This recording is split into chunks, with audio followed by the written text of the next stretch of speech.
Greetings, fellow humans. This is Doing the Dishes, a segment on YouTube in which I challenge myself to make a dish from every single country in the world. Today, we're going to be looking at a little dish that King Charles XII of Sweden brought back from his trip to Turkey in the 18th century. It's meatballs. Let's take a look at the ingredients. I got a beef and pork blend,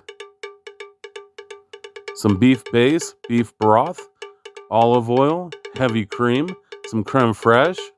We got some butter, eggs, lemon, potatoes, onion, flat leaf parsley, all-purpose flour, some panko breadcrumbs. Got the lingonberries. We got salt, pepper, allspice, and nutmeg. Alrighty, let's get started with the potatoes. So I'll just add some cold water to a pot, put a bunch of salt in there. I don't like to take the skins off my potatoes. I like to have the skins on. And just cut them into equal chunks, get them in there, and then bring them to a boil. And next up, we'll work on the parsley. Actually, a super huge amount of parsley that I grabbed right off the bat, so I need to reduce that by half. There we go. And we'll give that a fine chop. We're going to use half for garnish and half inside the recipe for the meatballs. Then we need some fresh lemon juice, garlic, of course. Put a fine mince on that. And then we'll add that to our bowl for mixing. And then go ahead and grab a grater or a food processor. And you just want the smallest, tiniest bits of onions that you can. Pull out any big chunkers that got left behind. Add in about half of our parsley. Gonna add in our meat mixture. And if you can't find the blend, just grab 1 pound of beef and 1 pound of pork. It's easy. Then we need the salt and the pepper, the allspice, and the nutmeg. And then it's time to add a couple of egg yolks, 2 to be precise. And we just need one more ingredient. It'll be time to start mixing this up. That'll be about 1 cup of panko breadcrumbs. Now it's time to get your hands in there and get dirty. Let's do it.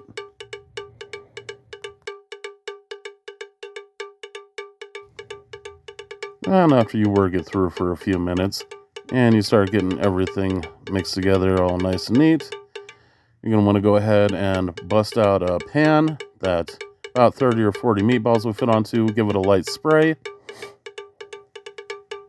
I was able to use the bottom of this broiling pan, and it worked out just perfectly. You can also saute them in a skillet on the stovetop, but I figured I'd have to do 2 batches. It's probably just quicker and easier just to do it like this and then slap them all in the oven. And then off to the side, it's time to get those potatoes to a boil till they're nice and tender and you can mash them very easily. Set those off to the side and let's start working on our gravy. Start with about 5 tablespoons of real butter. Mix with it 5 tablespoons of all-purpose flour and then 1 tablespoon of the beef base. Once you have cooked off all the flour, slowly start pouring in beef broth. It took about 3 cups by the time it was said and done. And then we're going to add just a dash of nutmeg and a dash of allspice and a dash of pepper to it. Work on that for a few more minutes till it's nice and thickened up, and then we'll add in about 1/4 cup of heavy cream. When it's the desired thickness and tastes good, go ahead and remove it from the heat. Splash a little bit of citrus in there. Fresh lemon juice will be just fine.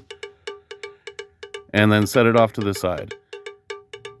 Now, in this pot, I like to pour out the water, and then I added about 7 tablespoons of butter, and we'll mix that in. And then once the butter is melted, I added 3 tablespoons of creme fraiche and mashed it a bit more until it was just slightly chunky, but mostly smooth. After about 25 minutes of the meatballs being in the oven at 400 degrees, go ahead and check them. They're pretty much done, but I want to get a nice brown on them, so I flip them all over and put them back in for 7 or 10 more minutes. And there they go, looking all nice and gorgeous. Now, one by one, I added them to our gravy mixture and stirred it up just a bit to get them married a little bit, so that way they know each other and it's not like a blind date at the end, you know? And here we go once again. Time to get everything plated up for you, my friend. Or actually, it was for me. Gosh, this gravy was so delicious and luxurious. But while I'm working on this and trying to make it look pretty and whatnot, I just wanted to take a moment to thank each and every one of you for your love and support on my channel.